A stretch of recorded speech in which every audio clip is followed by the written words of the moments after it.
Hello, my name's Jim Ferris and I'm a drumming teacher based in East Devon. I've been teaching drums professionally since 1989, and in that time I've taught a great number of pupils and have hopefully helped them to avoid the many pitfalls that can get in the way of learning to play the drum kit well. I hope the advice I shall give in this recording will also set you on the right path. The information I will give is based on over 30 years of drumming and teaching experience. The techniques are not necessarily the only ones that work well, but if you do use my advice, you are at least sure to avoid going off in the wrong direction. I hope you enjoy and benefit from what you're about to see.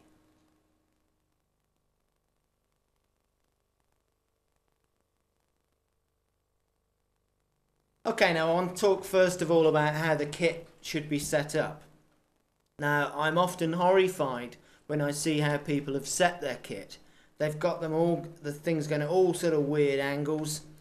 The very first pitfall to avoid is to making sure that when you've got your tom-tom holder in the bass drum, that the bass drum legs have been set so that the holder is coming perfectly upright.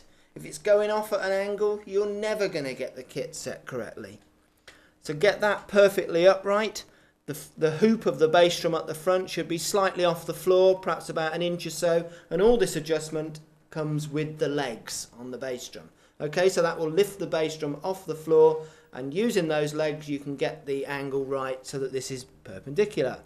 Okay, now we've got a 6-drum kit here, which is slightly confusing perhaps for some of you. This is the extra drum. Normal standard kit consists of these two tom-toms, the snare, the hanging tom here, and the bass drum. So really ignore this one if you don't have it in your kit. Okay, so we've got the kit set in. You can look at the angles of the tom-toms, see how they're set. There's a nice gradual slope towards me at the back here. No steep angles, that's just ridiculous.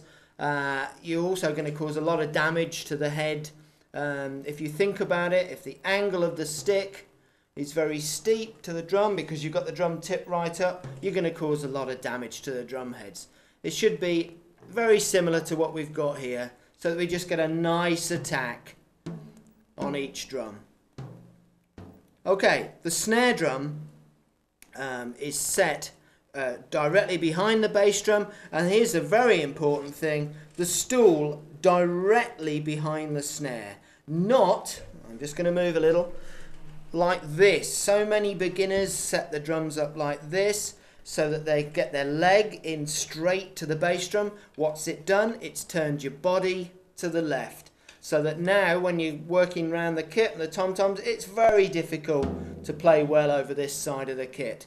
So move the stool back so it's directly behind the snare drum, and you should be sat really at 90 degrees to the back face of the drum so that it appears like that. Okay, so we've got the kit basically in the right position. Let's look a little bit more closely. The stool should be set at a height so that your legs just comfortably angle down. If they're like this, if it's level, you're sat too low. And just the same, if you're sat too high, you have the back of your leg will be cutting into the stool. You just want a gradual slope down to the knee.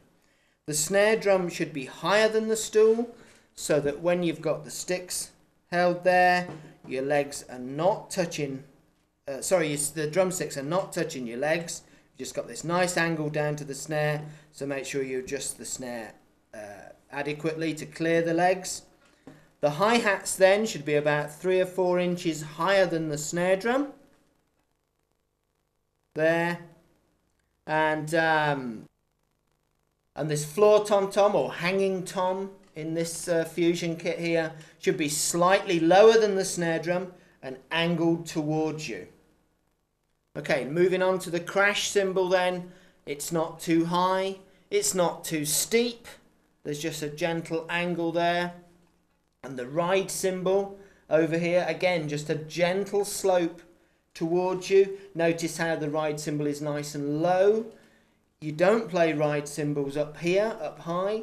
Remember that a ride cymbal is playing a rhythmic pattern, so it's an ongoing pattern. You don't want your arm being held up in the air. It's going to get very heavy.